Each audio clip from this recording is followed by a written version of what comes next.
Amis passionnés d'astrologie et d'actualité, je vous souhaite la bienvenue pour cette nouvelle vidéo dans laquelle nous allons, comme nous en avons l'habitude, revenir sur les principaux faits marquants de notre actualité de ces derniers jours, voire de ces dernières heures.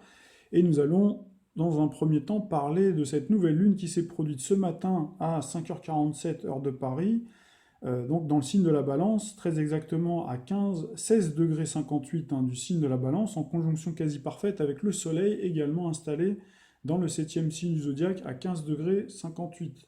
Alors, j'ai établi la carte du ciel à l'heure H à laquelle s'est produite cette nouvelle lune, donc 5h47, 9 octobre 2018. Donc nous avons bien entendu donc, cette conjonction dont on vient de parler, Soleil-Lune, autour des 15 degrés des poussières, donc dans le signe de la Balance. Comme c'était avant le lever du soleil, eh ben, on a un ascendant qui est dans le signe de la Vierge. Et donc, on a Mercure dans le signe de la Balance, qui s'apprête d'ailleurs à franchir la frontière du signe du Scorpion dans les prochaines heures. Et puis, nous avons Vénus et Jupiter en Scorpion, Mars en Verseau, on a le duo toujours, duo de choc, Saturne-Pluton en Capricorne, et puis Uranus qui continue sa rétrogradation dans le signe du Taureau. Alors c'est vrai que la Balance, comme vous le savez, c'est le signe de l'harmonie, de l'équilibre, de la paix, donc cette nouvelle lune, qui, comme vous le savez, chaque nouvelle lunaison en fait apporte son flot de nouvelles énergies qui participent à une forme de renouveau, donc tant sur le plan individuel, au niveau de nos énergies intérieures, que également sur des choses qui peuvent nous dépasser, sur un plan beaucoup plus collectif. Donc cette nouvelle lune, elle est censée, si on isole, si on prend juste le signe de la Balance et on se dit tiens, bon ben voilà, il y a le Soleil et la conjonction Soleil-Lune avec la Lune, donc la nouvelle lune, on peut se dire que effectivement ça apporte l'harmonie, l'équilibre, la paix, l'équité, la justice, la conciliation dans la vie de chacun. En gros, c'est un petit peu le pays pratiquement des bisounours, quoi. Si je caricature et je fais une touche d'humour. Mais c'est vrai en réalité que cette lune peut s'avérer extrêmement bénéfique. Déjà, en premier lieu pour les balances, bien entendu, puisqu'ils sont aux premières loges, en termes de créativité, en termes de collaboration, d'association, de choix et de décisions à prendre, mais également sur un plan forcément affectif et sentimental, puisque la balance est gouvernée pour premier gouverneur Vénus, Vénus donc la planète de l'amour. Alors c'est vrai que ça peut vous apporter tous ces bienfaits, et également les autres signes qui sont concernés en premier lieu, ce sont les signes d'air. Alors le Gémeaux, bien entendu, qui forme donc un beau trigone, c'est-à-dire que vous recevez, vous, ce magnifique trigone. Donc là, ça peut vraiment vous apporter quelque chose d'extrêmement positif, vous, en termes de créativité, puisque la balance correspond pour vous à votre maison solaire 5. Donc 5, c'est les loisirs, les passions, les amours, et puis tout ce qui tourne autour de la créativité, également les enfants. Donc là, il peut y avoir, on sait que le Gémeaux, c'est un signe qui est très lié à l'éducation des jeunes, par exemple. Donc là, ça peut être bénéfique pour vous si vous êtes enseignant, par exemple, ou si vous êtes commerçant, vous avez par exemple un salon de coiffure, salon de massage, un salon d'esthétique, où vous êtes par exemple, vous côtoyez des comédiens et que vous faites du maquillage par exemple, ça peut être une période extrêmement positive pour vous, ça peut être extrêmement prolixe. Pareil pour les Verseaux, les Verseaux aussi en plus bénéficient, ont Mars qui séjourne et qui circule dans votre signe. Alors tout en sachant quand même que les Verseaux c'est un petit peu particulier puisque vous avez plusieurs dissonances, c'est-à-dire que vous avez Uranus encore, notamment pour les premiers décans, les natifs qui sont du mois de janvier, donc là, puisque vous avez Uranus, votre planète, qui est contre vous quelque part. Donc là, il peut y avoir des difficultés par moment qui peuvent se retrouver. Et puis également, vous avez Vénus, Jupiter, donc ces deux planètes qui ont un rapport direct avec l'amour, bien sûr, l'épanouissement, mais aussi le domaine financier. Donc là, il peut y avoir quelques difficultés aussi avec Mars, qui peut vous amener des fois à avoir une relation compliquée, explosive avec les gens de votre entourage. Donc, notamment concernant les questions financières. Mais alors, là, vous avez la chance d'avoir, pour contrebalancer, c'est le cas de le dire, hein, Soleil, Lune, hein, justement, qui vous apporte de l'apaisement. Donc là, vous pourriez avoir très bien quelque chose qui vous avait stressé, hein, depuis le printemps, hein, depuis le 16 mai notamment, et puis que là, vous allez avoir un dénouement favorable. Donc là, c'est quelque chose qui est tout à fait envisageable pour les natifs, hein, donc du Verseau. Alors après, pour les signes du Sagittaire, alors eux, ils sont encore bénéficiaires à tout point de vue, puisqu'il n'y a aucune dissonance, hein, qui vient vous embêter, il n'y a aucune planète qui vient sans entraver justement ces énergies-là. Donc là, vous bénéficiez directement du sextile. Donc normalement, pour vous, c'est tout bénef, hein, avec ces excellents aspects. Vous devez normalement bien profiter. Donc c'est positif pour vous, hein. Donc par rapport à la reprise en main des choses, hein, la confiance aussi retrouvée et restaurée. En général, les Sagittaires n'en manquent pas puisque c'est le signe de l'optimisme, hein. Alors après, pour les lions, c'est pareil, hein, c'est un peu comme les Verseaux, c'est à double tranchant, quoi. C'est-à-dire que vous avez pu être en difficulté, vous avez pu avoir des changements qui vous ont un petit peu stressé, hein, même si c'est des changements positifs, qui se sont déroulés cet été, printemps-été, et surtout à la rentrée, notamment pas loin de votre anniversaire, hein, sur la période du mois de juillet-août. Mais là, justement, le fait de bénéficier de cette nouvelle lune, donc dans le signe de la balance, qui correspond pour vous à la troisième maison solaire, donc qui a un rapport direct avec les transactions, avec les échanges, avec le transport, avec les relations avec la fratrie. Donc là, ça peut apporter justement au contraire, hein, de l'apaisement, hein, de la conciliation, de la réconciliation, de la collaboration, où vous pouvez vous retrouver beaucoup plus en harmonie avec justement vos voisins, les gens de votre fratrie. Donc voilà un petit peu pour ce panorama. Alors pour les autres, forcément, donc les natifs du bélier, du cancer et du capricorne, hein, donc on va en parler aussi tout de suite, puisque c'est vrai que les astres, hein, là on a pris de manière isolée, hein, donc Soleil-Lune, la conjonction Soleil-Lune, mais comme vous le savez, il y a d'autres astres aussi en toile de fond, hein, de la voûte céleste, qui peuvent venir renforcer ou au contraire complètement travestir, galvauder les énergies magnifiques, hein, dont on vient de parler, qui sont véhiculées par la valeur balance. Alors c'est notamment le cas avec Pluton, donc, qui est en Capricorne, ça vous le savez depuis un petit moment maintenant. D'ailleurs on voit bien la dissonance, on voit bien le carré, hein, donc à Pluton, donc Soleil, par rapport au Soleil et à la Lune. Donc Pluton, ben, c'est un astre à dimension beaucoup plus collective, hein, donc qui influence ben, toute l'humanité tout entière, hein, c'est des choses qui peuvent nous dépasser aussi, hein. Tout en sachant que chaque natif, hein, vous pouvez très bien être du signe de la balance, par exemple, mais être né dans les années 70 et avoir Pluton, puisque dans les années 70, hein, on avait Pluton qui était en balance, hein, notamment, hein. On avait également Uranus, il y a des années 70 par exemple, mais vous avez Pluton, donc ça veut dire que les personnes qui sont natives de la balance ont une conjonction, c'est-à-dire qu'ils ont un soleil plutonisé. Donc là, vous pouvez très bien, vous, être encore plus impacté que la moyenne des autres balances. Par exemple, des balances des années 50, 40, fin des années 40, 50, etc. Ils avaient Neptune plutôt. Neptune, bon, c'est une planète beaucoup plus douce. Et il n'y a pas de rapport là direct avec Pluton, donc peut-être que vous vous sentez moins impacté. Puis après, aussi en termes aussi de valorisation en fonction de votre ascendant, en fonction des angulaires, en fonction de plein d'éléments, hein. Vous pouvez très bien être balance, puis avoir un gros amas en scorpion, par exemple, vous voyez, donc vous pouvez vous sentir beaucoup plus scorpion aussi, quoi. Donc tout dépend, Pluton étant le maître du scorpion, hein, tout dépend après de la structure de votre thème.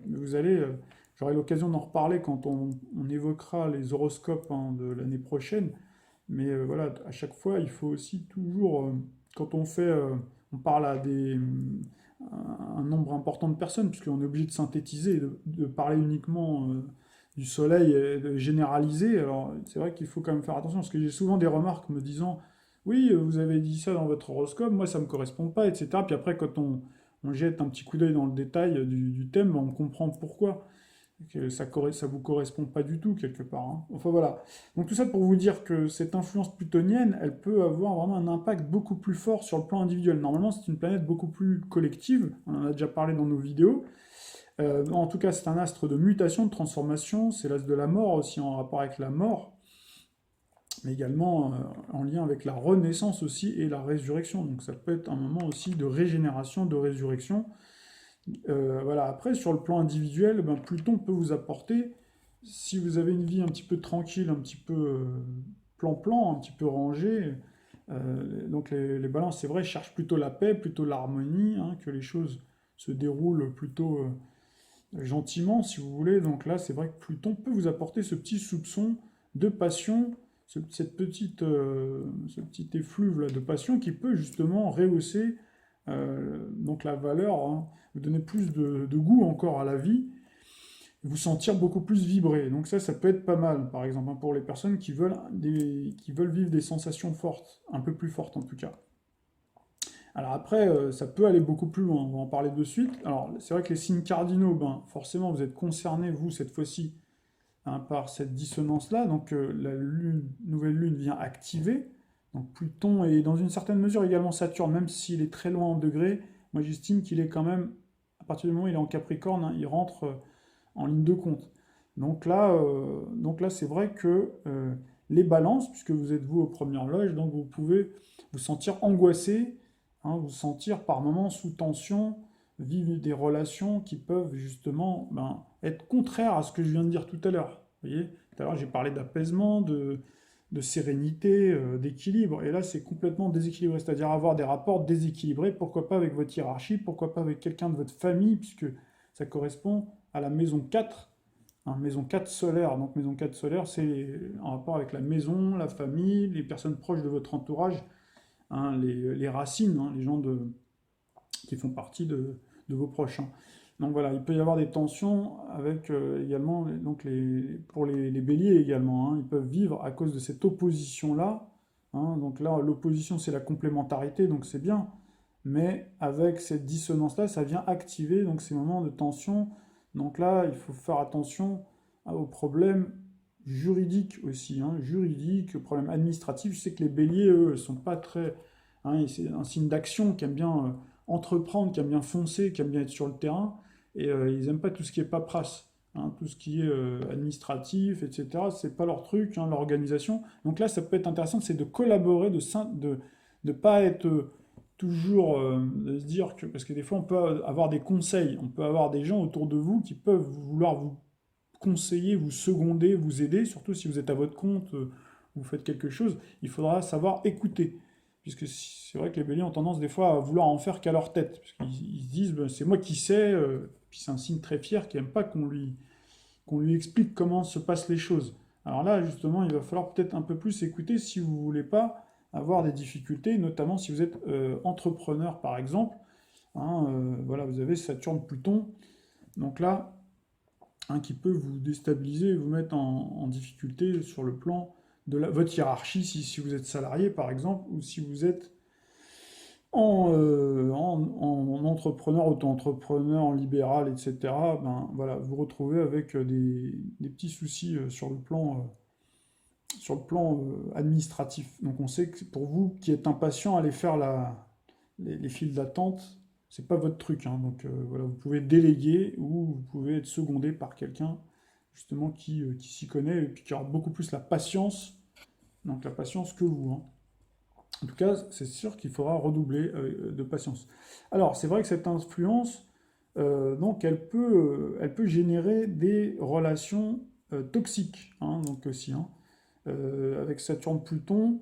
Donc là, elle peut, par exemple pour les balances, peut vous rendre trop dépendant ou vous mettre mal à l'aise par rapport à des personnes, hein, surtout notamment si vous vivez quelque chose sur le plan affectif ou même sur le plan familial, vous dire, tiens, cette personne-là, elle met, dès que je suis dans sa présence, je suis mal à l'aise, il se passe quelque chose, un rapport de force, et vous n'aimez pas ça. Donc là, c'est compliqué pour vous, hein. Donc vous pouvez avoir tendance à culpabiliser, à pas être bien, ou à l'inverse, hein, si vous êtes vous-même un plutonien déjà, c'est-à-dire plutonien de la balance, hein, avec très fortement marqué par le scorpion, par Pluton, etc., c'est vous-même qui pouvez être amené à transgresser toutes les valeurs que j'ai énoncées tout à l'heure, hein, les valeurs plutôt positives de la balance. C'est-à-dire que là, eh ben, vous n'allez pas être dans les clous, quoi, quelque part. Vous allez vous allez biaiser, vous allez monter des combines, etc., pour essayer justement de tirer au mieux, hein, parti d'une situation.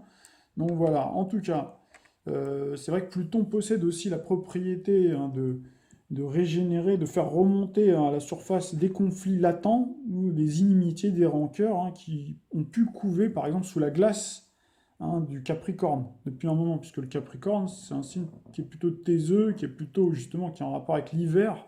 Hein, quand je parle de glace, c'est exactement ça, c'est-à-dire qu'on ne se rend pas toujours compte, et puis d'un coup, bon ben voilà, on peut voir une situation, donc qui était en apparence paisible, où on esquive une situation de tension, et puis après on se retrouve avec des difficultés beaucoup plus importantes, parce que c'est vrai que la balance elle est capable d'apaiser les tensions et de jouer un rôle essentiel de médiation pour éviter les conflits, restaurer la paix, hein, même quand la situation est tendue, mais c'est vrai qu'avec le belliqueux Pluton, Pluton donc là qui a une valeur plutôt agressive, donc peut être en conflit, donc peut faire éclater justement un conflit alors que la situation ne prédisposait pas en apparence, hein, d'avoir justement de vivre ces revers de fortune, quoi, hein. Donc la balance peut en effet, c'est vrai, enrober dans une quiétude, un certain confort apparent. Donc là d'ailleurs on l'a, hein, par rapport à la France, notre chère France de la Ve République, dont on a fêté les 60 ans, donc par rapport à la date de promulgation du 4 octobre, hein, 1958, donc, et également par rapport au référendum qui a eu lieu le 28 septembre 1958 et dont les résultats ont été connus et officialisés à 22 heures. Alors, c'est vrai que là, ça peut être le calme avant la tempête, c'est-à-dire qu'on a la chance de vivre dans un pays vraiment agréable dans l'ensemble, même si on sait qu'il y a beaucoup, beaucoup de difficultés, puis qu'il y a eu dans notre actualité des moments terribles. Voilà, donc là, il faudra voir, hein, ce que ça nous donne dans le futur. Cette nouvelle lune en balance peut venir réveiller, régénérer, réveiller un petit peu le volcan plutonien qui peut entrer en éruption et déverser son magma de discorde. Alors, ce scénario, c'est vrai qu'il est... dans quel domaine il peut se révéler? Alors, on n'espère pas, hein, qu'il y aura des nouveaux attentats, ce genre de choses, hein, je ne veux pas effrayer les gens, mais bon, c'est quelque chose qui malheureusement est toujours un petit peu au-dessus de nos têtes. Mais on a également un scénario qui est probable aussi, c'est que Vénus, hein, donc, qui est maître de la balance, séjourne dans le signe du Scorpion. Donc le Scorpion, euh, donc la Vénus, hein, je le rappelle, c'est un astre aussi qui est en rapport direct avec l'argent, hein. Donc dans le signe du Scorpion, donc le Scorpion, c'est un signe qui n'évolue pas à la lumière du jour. Et c'est vrai que normalement cette lunaison qui est censée éclairer les consciences, apporter justement une énergie nouvelle, peut justement mettre les gens dans le flou, quoi, hein, dans l'ombre, où les gens ne savent pas où est-ce qu'ils vont quelque part, hein. On a comme l'impression d'avoir l'impression de marcher sur des œufs ou être dans l'ombre, hein, dans une totale opacité, d'être atteint un peu d'une forme de cécité quelque part. Donc c'est vrai que ça peut être un petit peu compliqué, et on le voit bien sur le plan national, hein.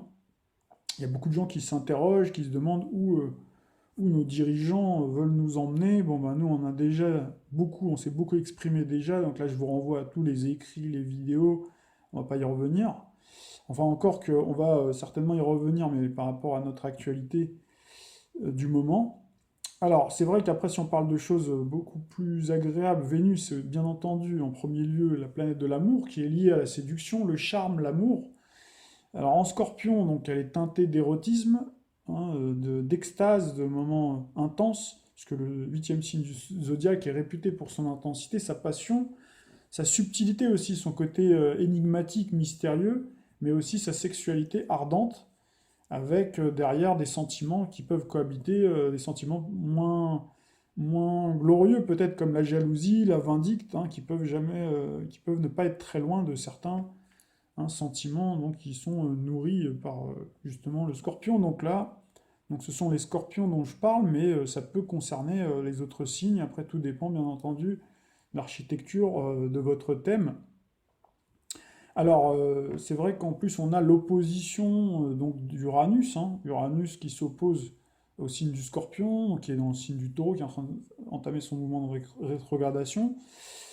Et c'est vrai que Uranus peut inverser, hein, peut inverser toutes les normes. C'est-à-dire que, autant j'ai parlé, si on parle d'amour, hein, d'un amour fusionnel, un amour intense, un amour passionné, passionnant, là, Uranus peut complètement dériver, vriller, faire vriller ces valeurs-là et refroidir aussi les ardeurs, hein, carrément. C'est-à-dire qu'on peut sentir le chaud et le froid, vivre une relation avec quelqu'un où on a l'impression qu'on vit le chaud et le froid, c'est-à-dire qu'on peut vivre des moments intenses, Scorpion, et d'autres moments, c'est le grand froid, c'est l'abstinence, où la personne demande sa liberté, où elle est évanescente, c'est-à-dire elle passe son temps plutôt en extérieur, donc elle vous prend un petit peu à contre-pied, donc il peut y avoir des moments un petit peu déstabilisants avec Uranus, cette planète extrêmement singulière, donc qui est électrisante, effectivement,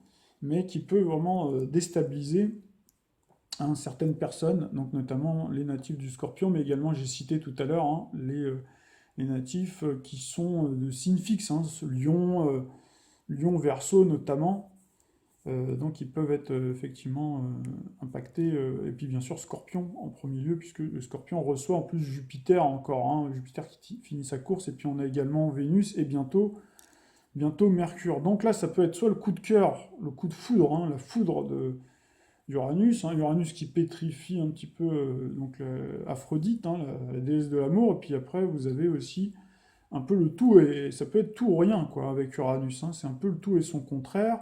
Alors là, si on peut prendre un exemple, alors là, ça sera un peu sur un plan collectif justement, et ça nous ramène à notre actualité. Vous vous souvenez que j'ai parlé du président de la République. Alors c'est vrai qu'il fait tout pour attirer l'attention sur lui, hein, je vous ai expliqué un petit peu pourquoi, et je vais certainement y revenir, mais il a parlé, vous avez vu qu'il y a eu un changement de ton, un changement un petit peu de tonalité, en tout cas dans un premier temps, on en avait parlé dans une précédente vidéo, on avait parlé qu'il voulait chercher à apaiser les tensions, il y a même eu des titres, hein, de la presse, hein, qui vous indiquaient clairement sa stratégie pour reconquérir l'amour des Français. Alors là, vous voyez, on parle bien d'amour, et vous allez voir qu'on en parle encore davantage, mais d'une manière assez singulière, donc singulière avec Uranus, et pimentée aussi avec le côté Scorpion, et assez paradoxal.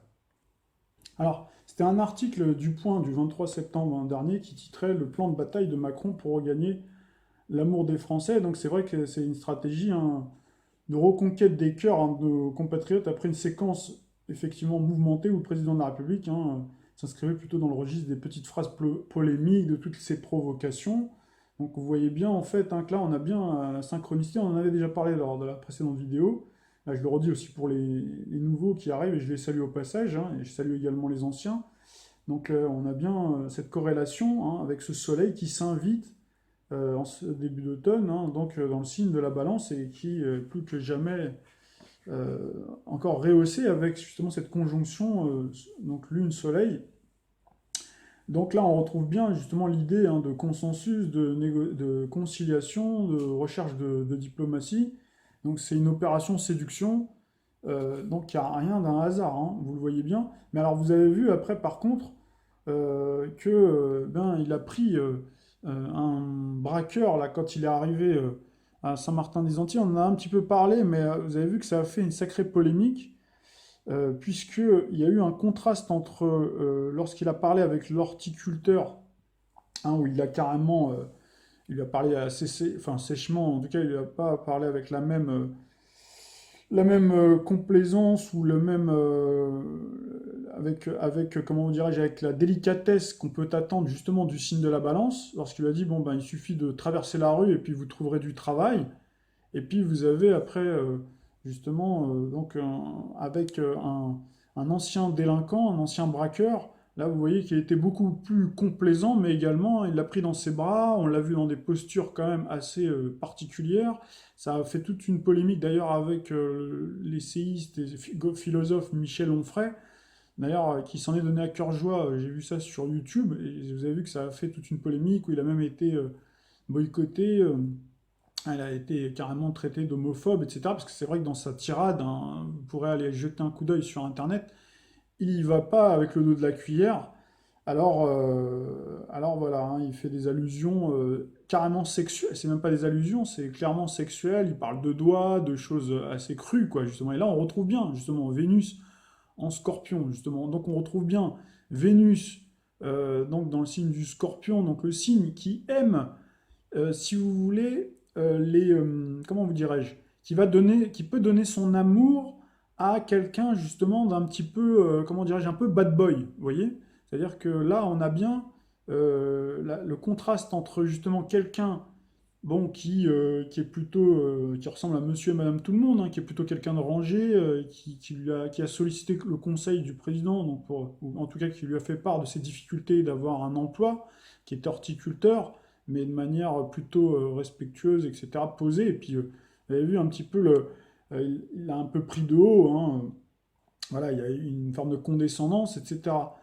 Et puis vous avez de l'autre côté ben, cet homme-là qui est un ancien délinquant, voilà, donc qui malheureusement a fait a commis beaucoup de méfaits. Et là, vous voyez que le président, carrément, voilà, qui l'a enlacé, etc. Et après, vous avez une déclaration dans la presse où on vous dit j'aime en fait tous les Français sont mes enfants, etc.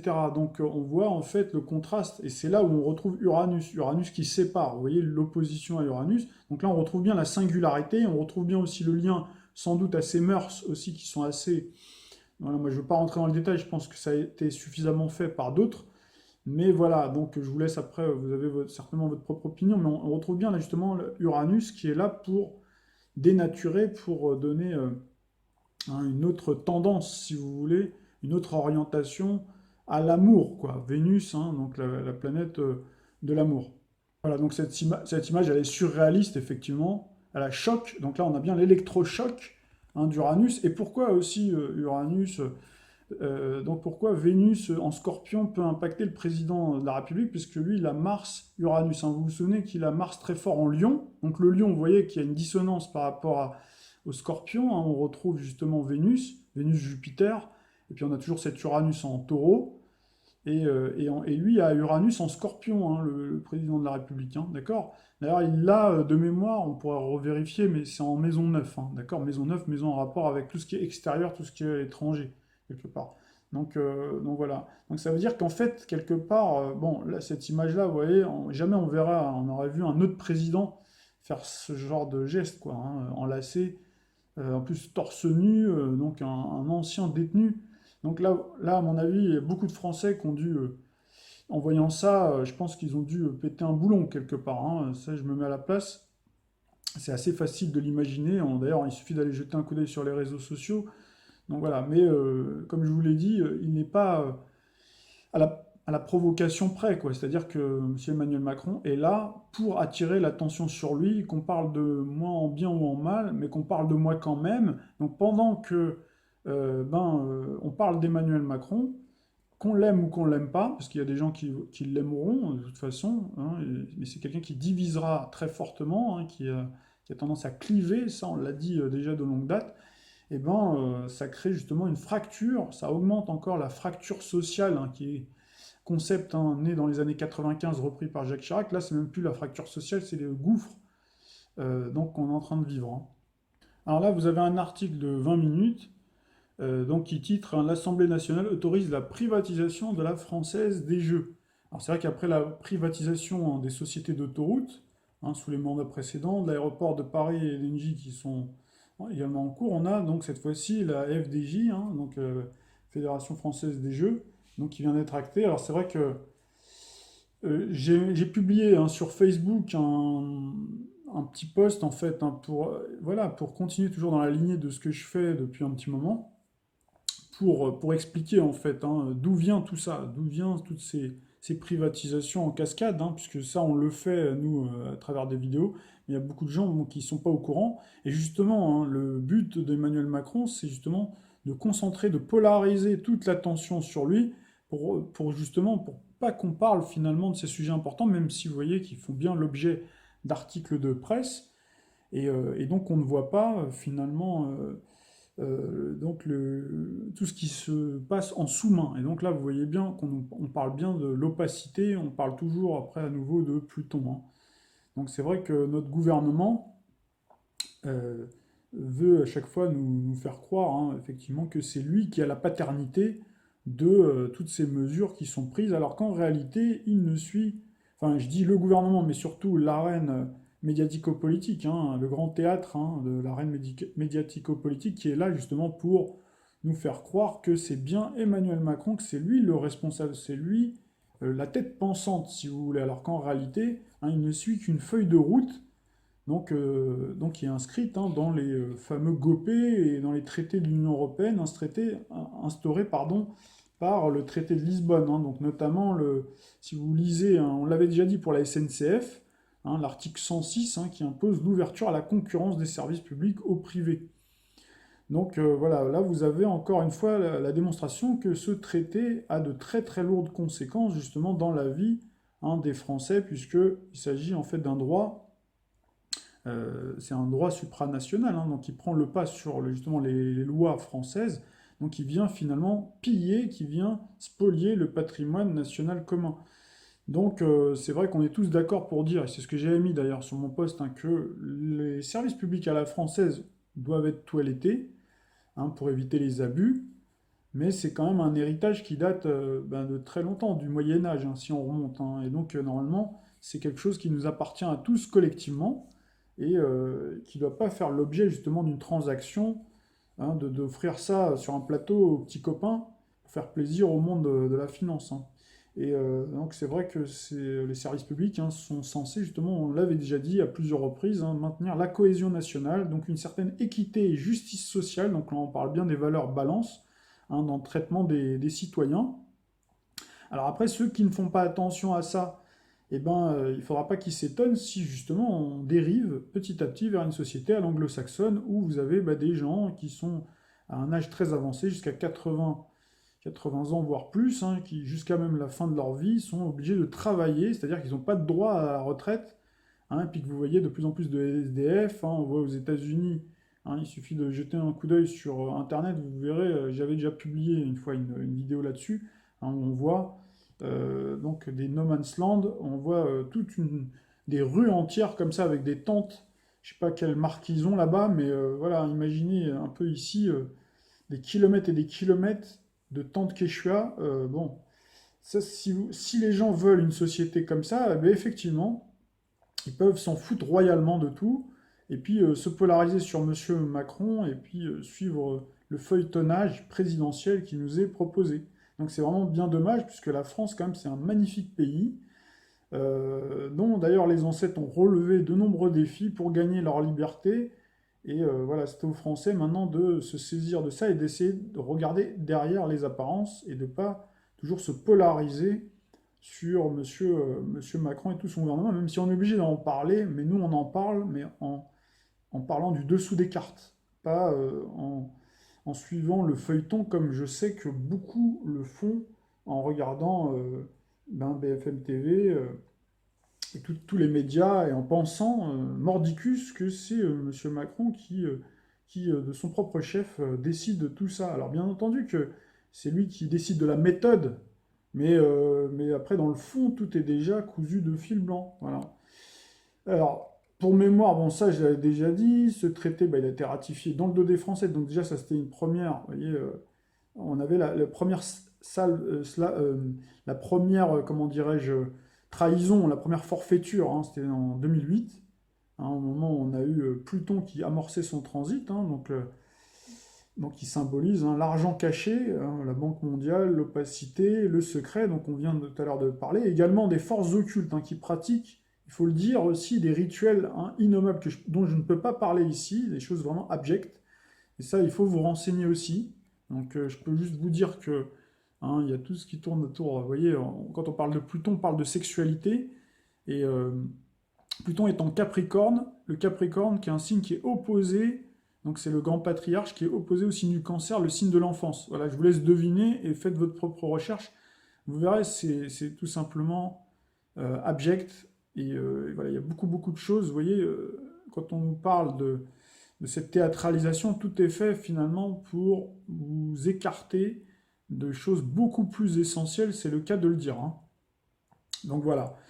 Donc je pourrais continuer comme ça. Donc pour vous prendre une image, hein, c'est un petit peu comme quand on montre, quand le sage hein, montre la lune, l'idiot regarde le doigt. Ben, c'est un peu pareil. C'est-à-dire qu'il ne faut pas être regarder Monsieur Macron, mais il faut regarder ben, l'arrière-boutique, quoi. C'est-à-dire derrière les splendeurs célestes et derrière l'obscurité justement de ces splendeurs célestes, voir qui fait quoi et comment faire hein, pour s'attaquer directement au disjoncteur et pas au fusible, puisque j'avais déjà expliqué à ma entreprise, et j'aime bien me répéter, je pense que c'est ça aussi le rôle d'un quelqu'un qui communique, c'est souvent on se répète de manière différente pour que ça finisse par rentrer, puisque moi je suis quelqu'un qui honnie plus que tout les injustices.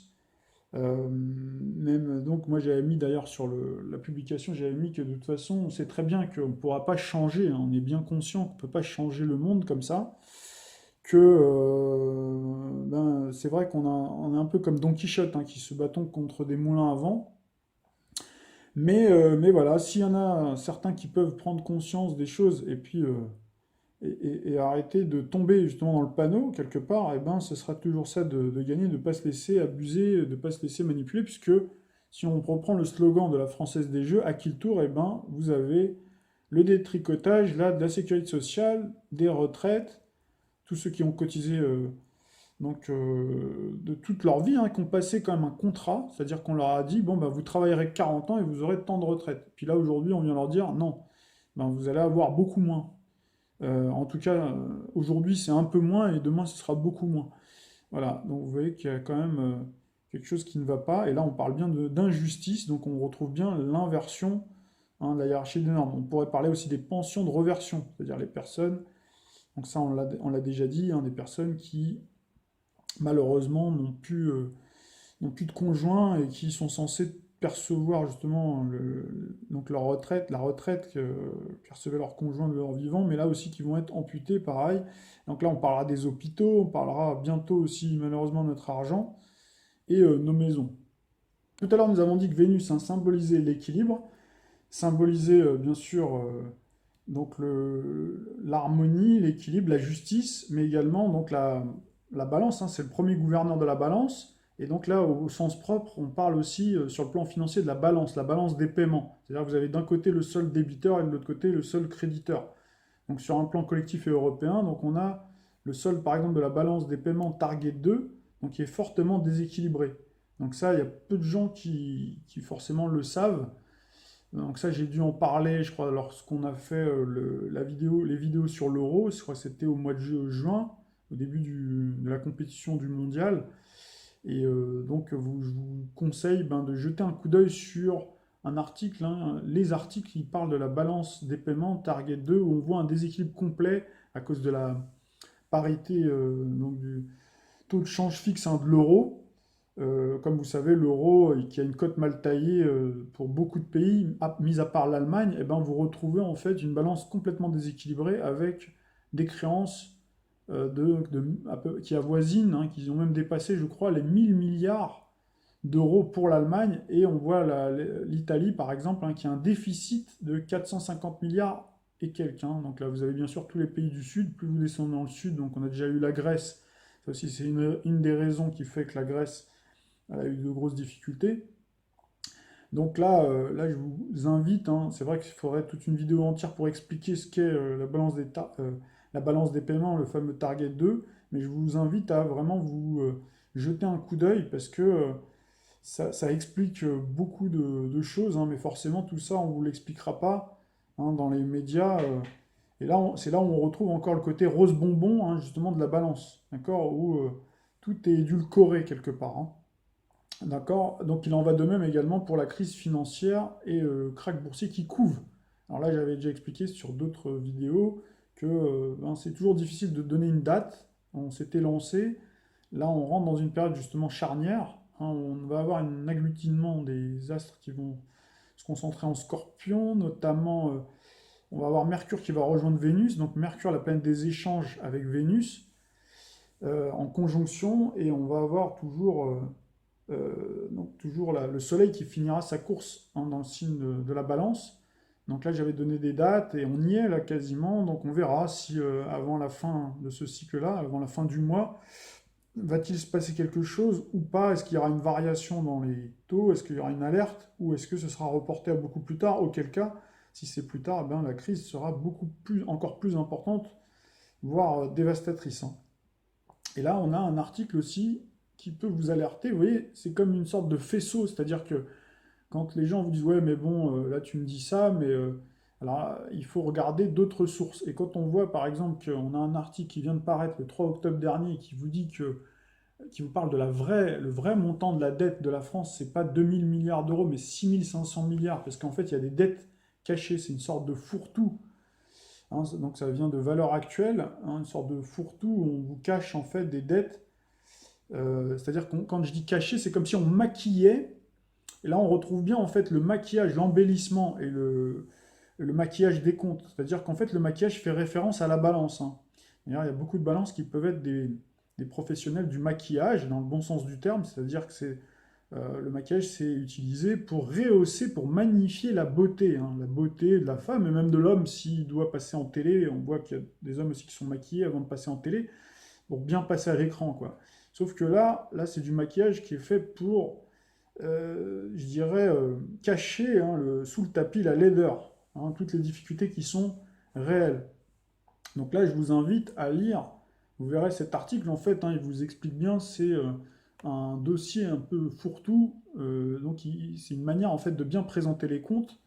C'est un peu comme le marché caché que vous avez à l'emploi, c'est-à-dire qu'on vous parle souvent, on vous dit, ah bah il y a le marché ouvert, c'est-à-dire les emplois qu'on voit qui sont visibles, puis après vous avez le marché caché qui représente 70 à 80% des recrutements, des cooptations, etc.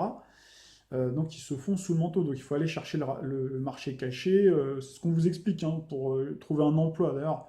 Ça aussi c'est un peu une sacrée escroquerie, mais enfin bon. Et bien là c'est un peu la même chose, c'est un peu le même système.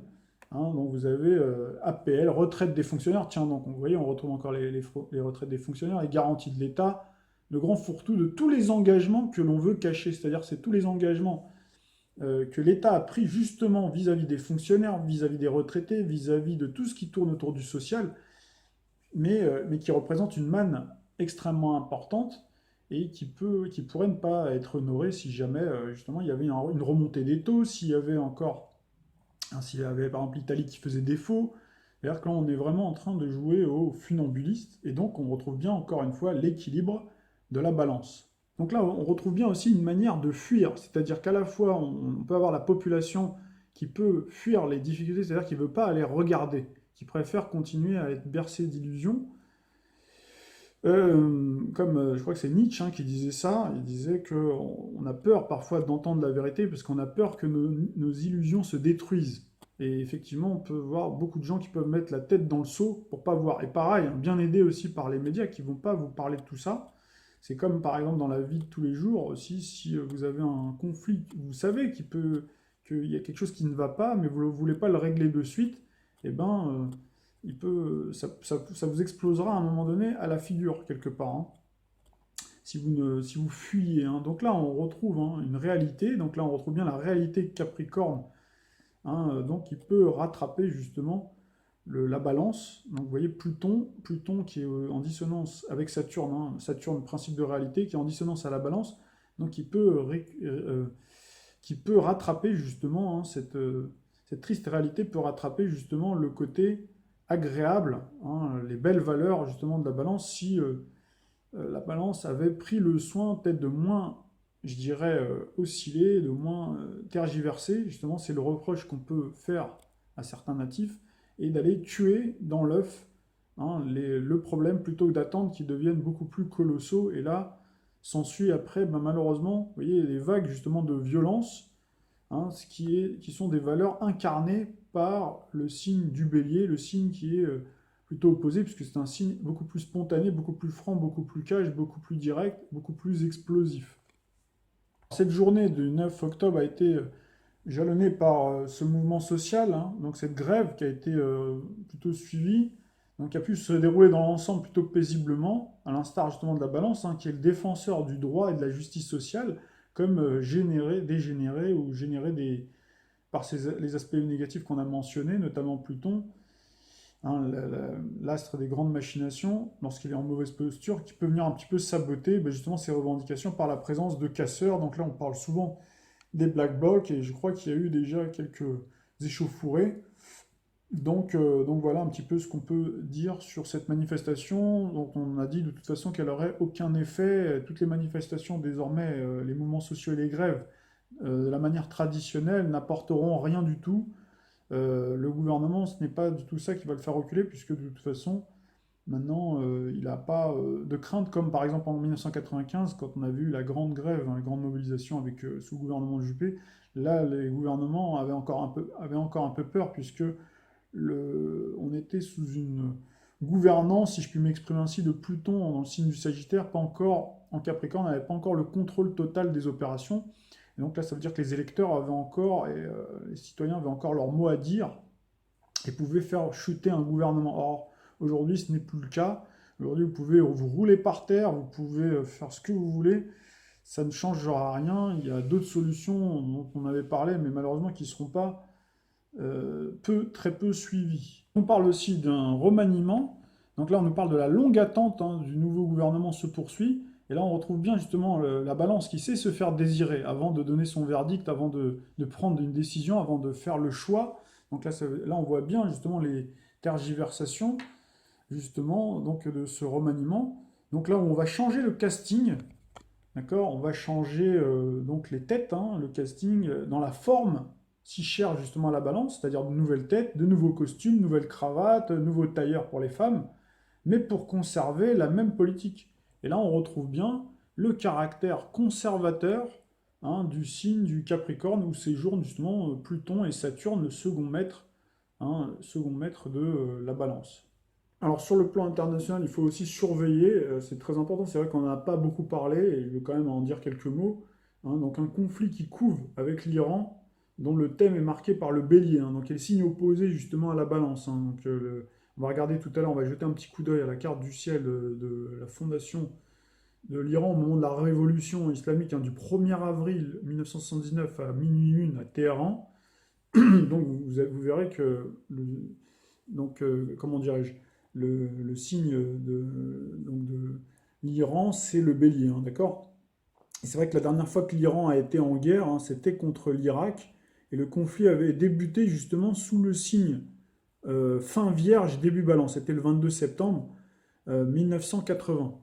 Là, j'ai dressé la carte du ciel, hein, donc de ce fameux 22 septembre 1980, on retrouve en fait un soleil, donc comme je l'expliquais, qui finissait sa course en Vierge et qui s'apprêtait à entrer dans le signe de la Balance, avec une conjonction à Saturne, mais surtout, en fait, on a la formation d'un cycle, du début du cycle de Saturne-Pluton, puisqu'on avait Saturne, donc qui était à 0,9 de la Balance, hein, qui venait en fait d'entamer ses premières incursions dans le signe de la Balance, rejoignant Pluton qui était déjà bien avancé dans le signe de la Balance, avec une lune noire et Mercure en conjonction. Donc on avait finalement la reproduction, on avait en fait la présence du cycle Saturne-Pluton. Et puis on avait un autre cycle, c'était Jupiter, hein, en Vierge avec Neptune, hein, en dissonance, d'accord? Le cycle Jupiter-Neptune, voilà. Et puis on a également Mercure conjonction à Pluton, mais surtout Mars dans le signe du Scorpion avec une quasi-conjonction à Uranus, hein. Se place sur la carte du ciel du moment, hein. Donc vous avez en ce moment donc la conjonction, ou en tout cas la reformation, vous voyez, du cycle Saturne-Pluton, mais cette fois-ci on ne l'a pas en balance, mais on l'a en Capricorne, un signe qui est en dissonance. On a Mars-Uranus, c'est-à-dire que là encore une fois on n'a pas encore, hein, le cycle parfait avec la proximité en degrés, mais bon, on peut estimer qu'on a quand même, voilà, Uranus qui est là et qui sera davantage présent l'année prochaine. Donc là, il faudra surveiller si on retrouve à un moment donné soit une conjonction ou un cycle Mars-Uranus. Mars, hein, planète de la guerre, Uranus. Voilà.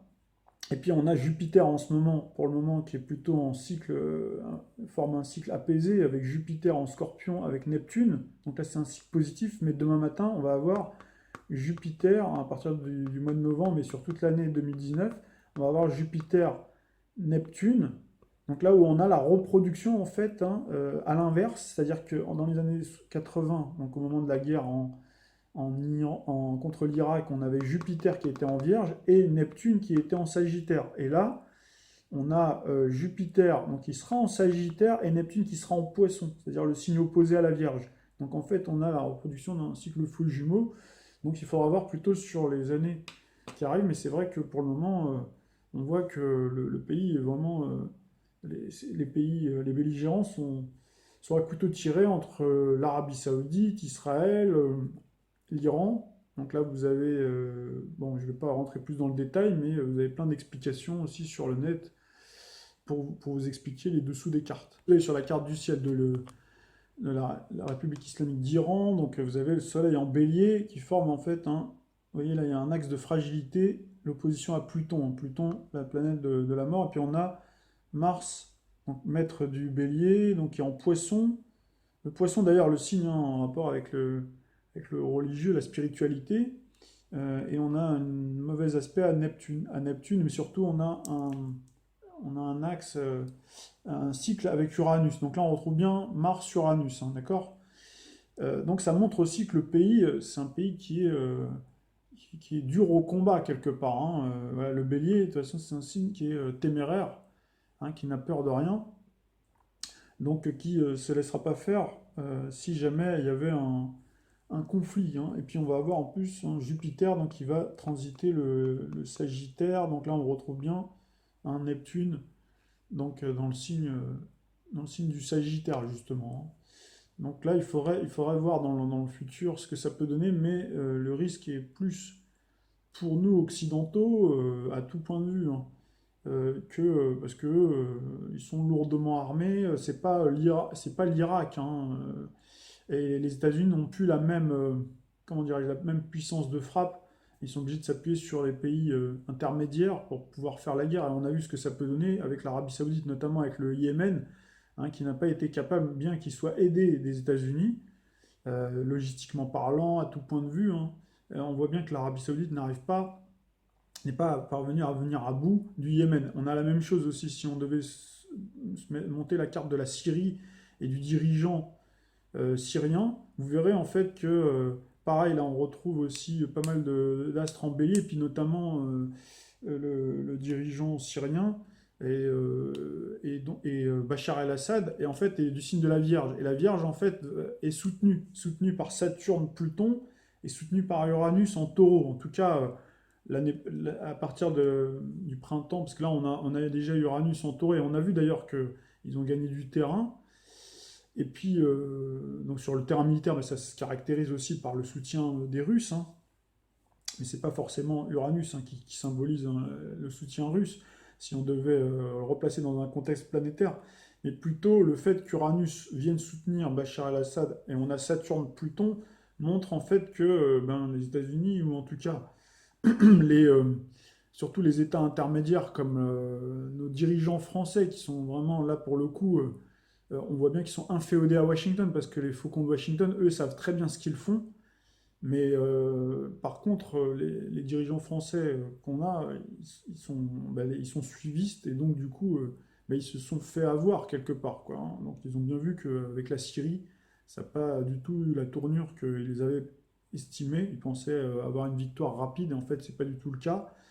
Donc voilà, tout ça pour vous dire que tout ça est mal engagé et que les répercussions au niveau de notre vieux continent et de notre pays peuvent être assez terribles. Déjà, de manière indirecte par rapport au pétrole, hein, l'augmentation, l'explosion, je dirais, hein, même du brut, et puis également, bien sûr, en termes de sécurité, en termes de sécurité du monde, hein, de toute façon, si un conflit qui éclate la situation au Moyen-Orient de cette ampleur-là, ça peut avoir un impact terrible. Et donc là, on retrouve bien donc la paix, un balance, donc menacée justement par ce cycle Saturne-Pluton. Voilà. Pour revenir hein, sur un plan intérieur, sur les nouvelles pas réjouissantes, donc on avait parlé de l'augmentation de l'essence, du prix à la pompe, hein, et puis on a également la taxe hein, sur les poids lourds. La vignette pourrait concerner tous les camions, y compris les Français. Je finirai ma longue intervention donc par un article en fait qui a été publié sur mon blog sur notre regretté, notre étoile de la chanson française Aznavour, Charles Aznavour, donc qui a été publié, enfin il y a eu une publication de la part d'une astrologue donc, qui travaille pas mal avec moi, qui s'appelle Elisabeth Rousseau, qui est spécialisée en astrologie karmique. Donc j'invite ceux qui le souhaitent en tout cas à lire cet article hein, qui est très intéressant, donc qui rend hommage avec aussi quelques vidéos accompagnant l'article justement pour vous remémorer les plus gros titres hein, de la star disparue, tristement disparue. Donc voilà, on irait quand même avec une note un peu plus, peut-être un peu plus joyeuse, un peu plus positive, malgré toute cette actualité anxiogène, malgré tous les défis hein, qui se présentent à nous, les défis qu'on doit tous relever ensemble collectivement en se retroussant les manches. Tant qu'on a la santé, le bonheur, il peut être là, il peut être justement dans des moments finalement simples de la vie, des moments, des plaisirs simples de notre existence quotidienne.